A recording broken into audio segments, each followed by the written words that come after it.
Hi, and good afternoon, everybody, and welcome to my desk.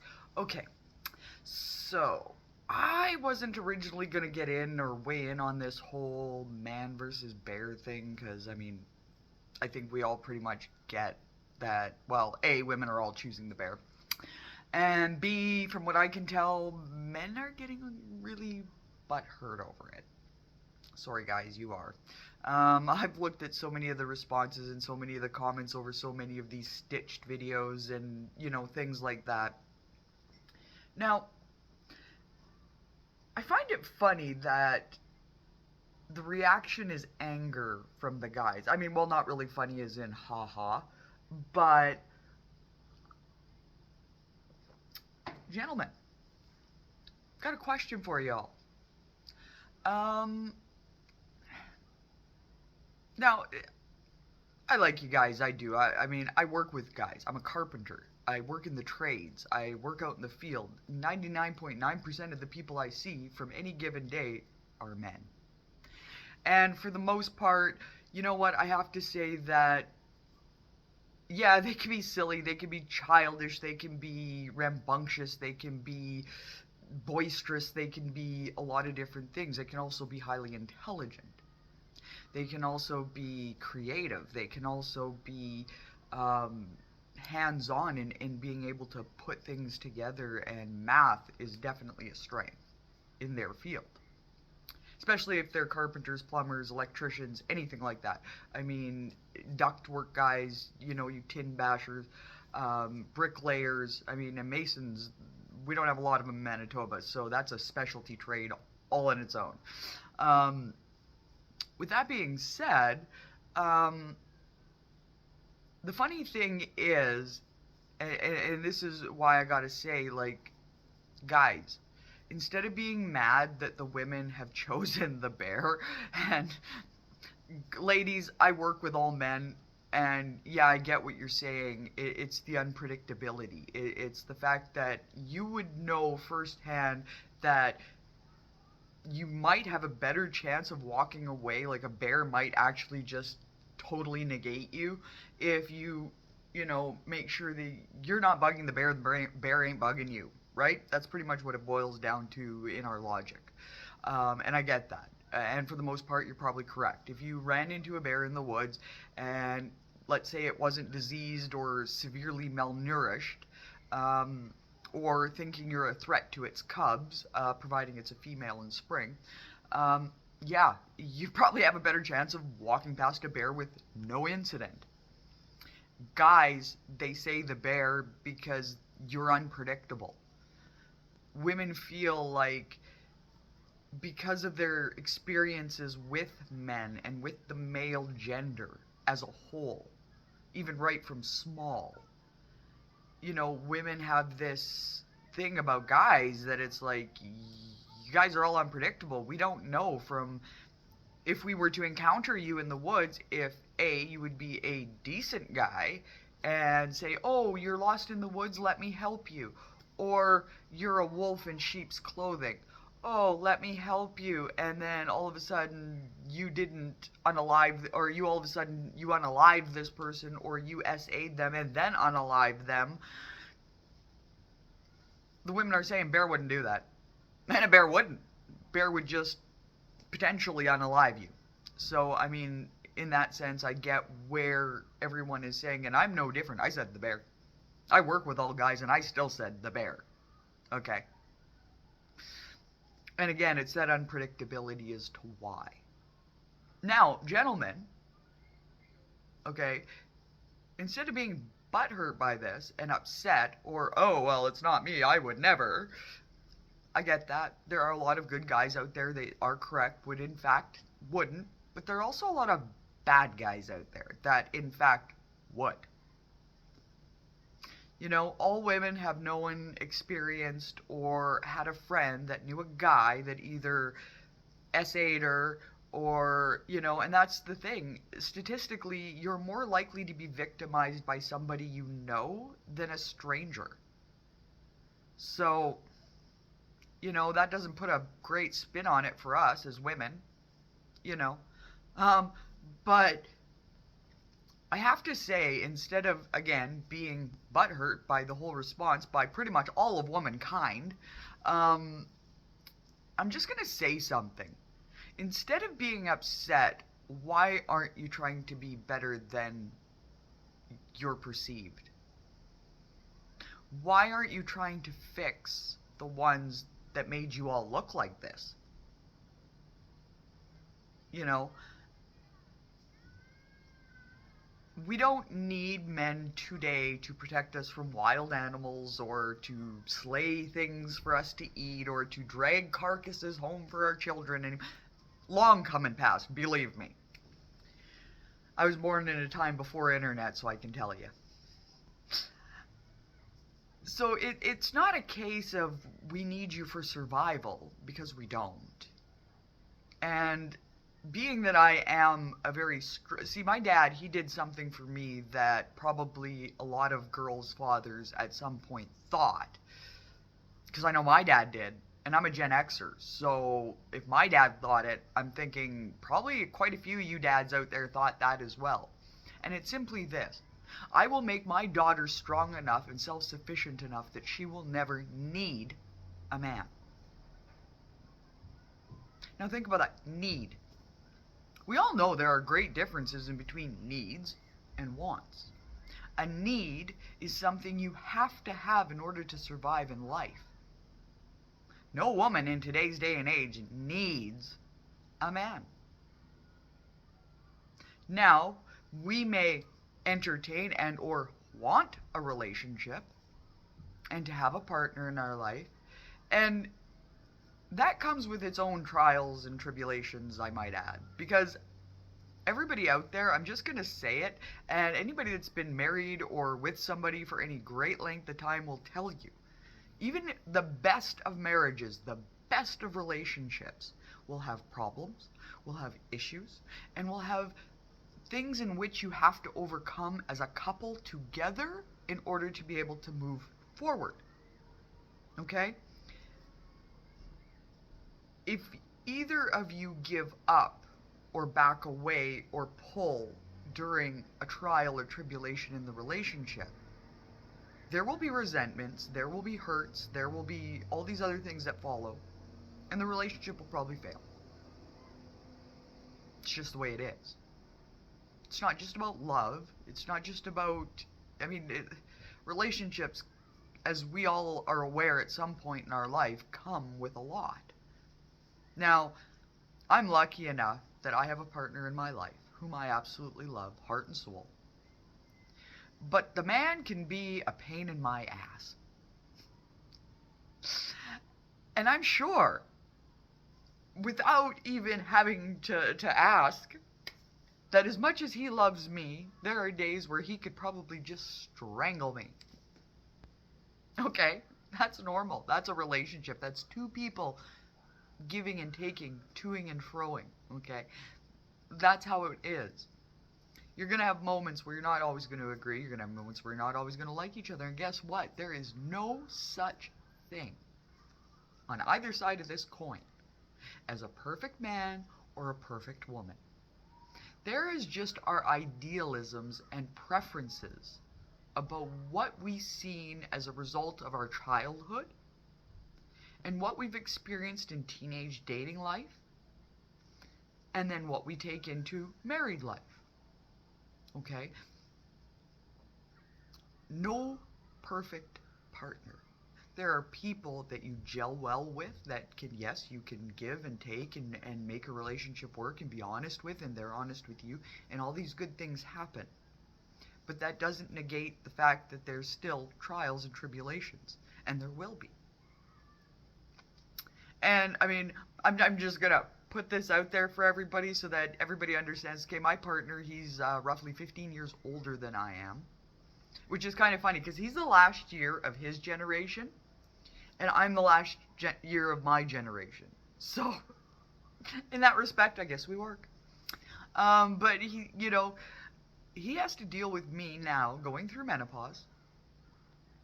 He deals with me as a woman in the trades, a boss, an owner, because I subcontract. And the wonderful city of Winnipeg has given me more than enough work and to spread around, so I'm greatly blessed in a lot of ways. But even him and the fact that I love him and want him in my life, I don't need him. He knows this. This isn't news. But I have chosen, I made the conscious decision when him and I met and began that sort of first part of the him and her as they move forward sort of story. And yeah, there's been trials, there's been tribulations, there's been issues, there's been days where we haven't liked each other very much, there have been days where we both probably just wanted to smack one another. Didn't, because you don't.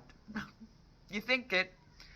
Lord knows, being Gen X, I had like 1,000 sarcastic, and we have that kind of relationship to a degree, where we have fun with sarcastic humor. That's our love language.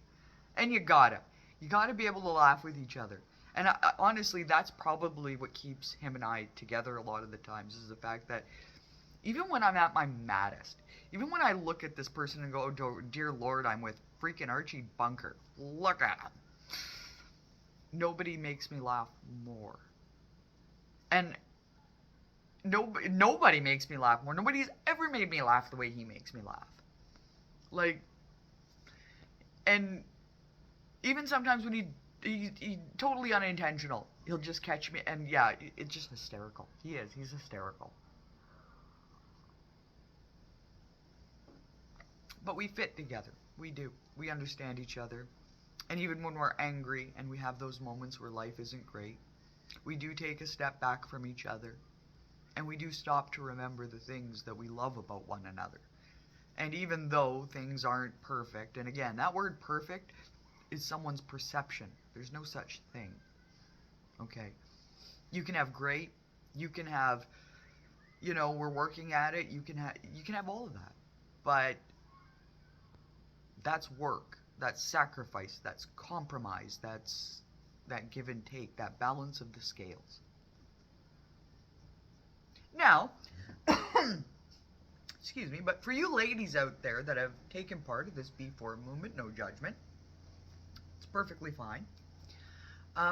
Kudos to you for taking control of your life and for feeling like you needed to just say, forget it, forget the headaches, forget the BS, forget it all, and I just want to be happy in my peace. I've also been there. Before me and my partner ever met and got together, because we've only been together a few years, I had a few years of forget it, it ain't worth it, like, what is wrong with men?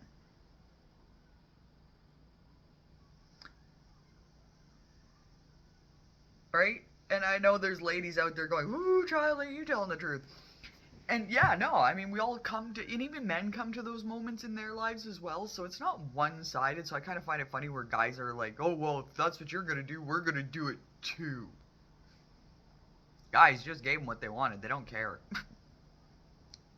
But that was funny, for trying and for putting that out there, and that whole change the tire thing, really? You don't think there are women mechanics? You don't think there are women carpenters? You don't think there are women out there that can put together a building or put together a vehicle or pretty much whatever, really, nowadays? And yeah, we can.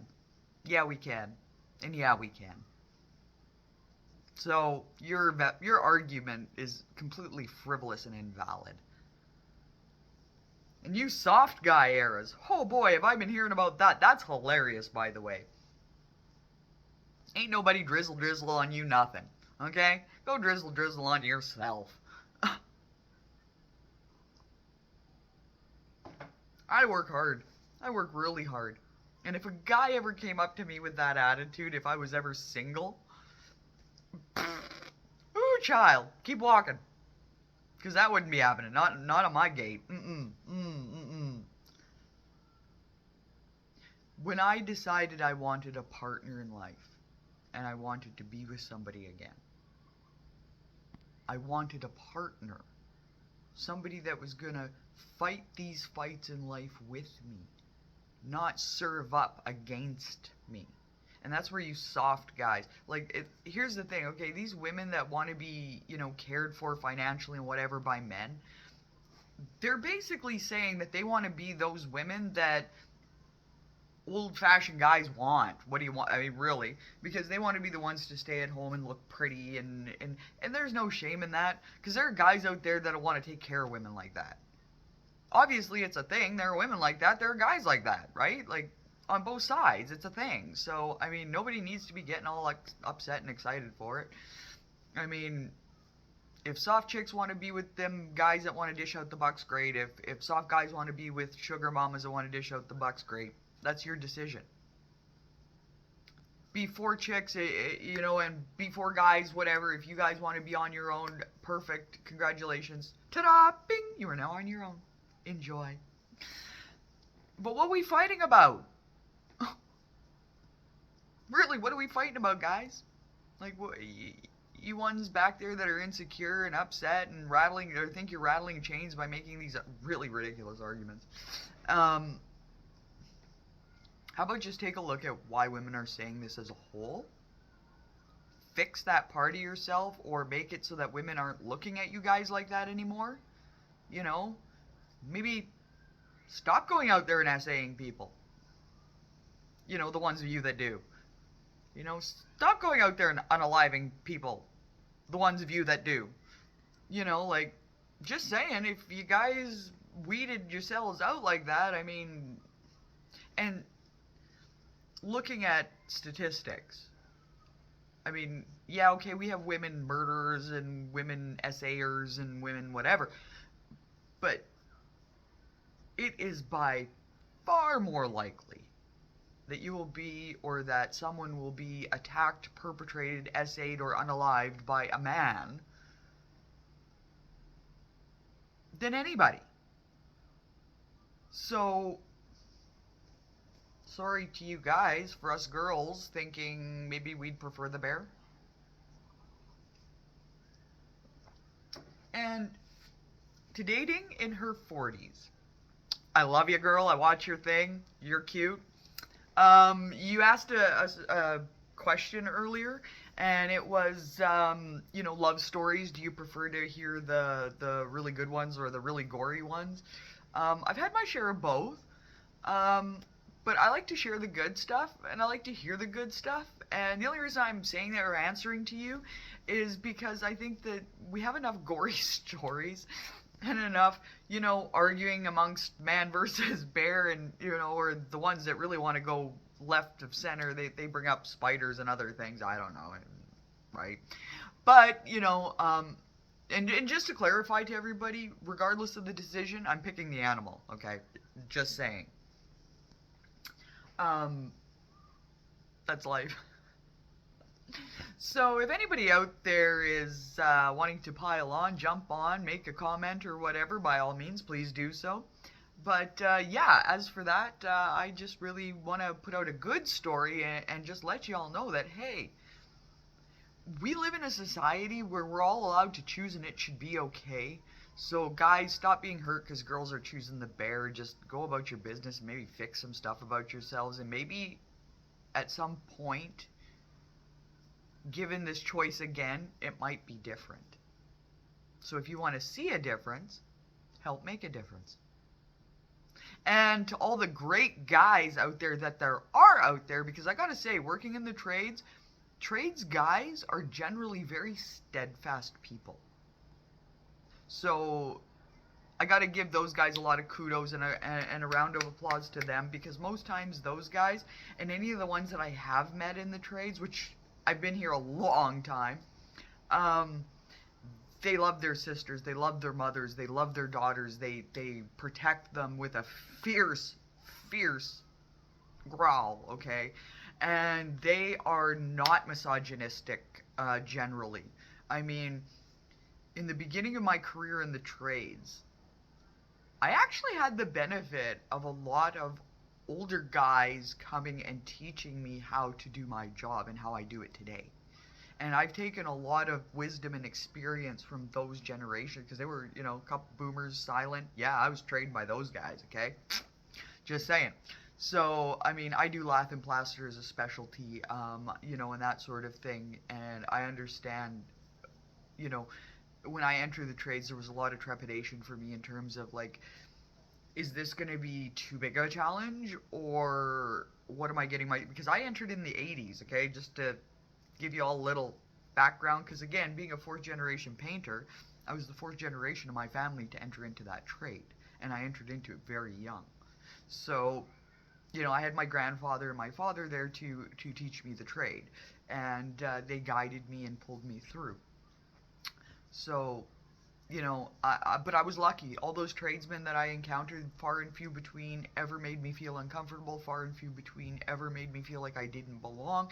And in fact, I had more encouragement in my 20s going through and learning carpentry and concrete from guys than, I mean, really, I can't say enough good things about my experiences, and maybe I was lucky, maybe I just fell into the right places, but shout out to all those guys who made my life and the training easier, and who brought me to a place today where I am more than a self-sufficient subcontractor and the owner of Little Red's Design here in Winnipeg. And I am 1,000 times forever grateful to everybody that has been there along my route and has made my route amazing. So my shout out to everybody, and thank you today for being here with my coffee cluck. And yeah, so to everybody out there, don't forget to hit subscribe and like. And if you haven't found it yet, go find my birthday contest video and enter. I'm really excited to see who's going to end up coming with me on my birthday. So thanks everybody, and until next time, bye!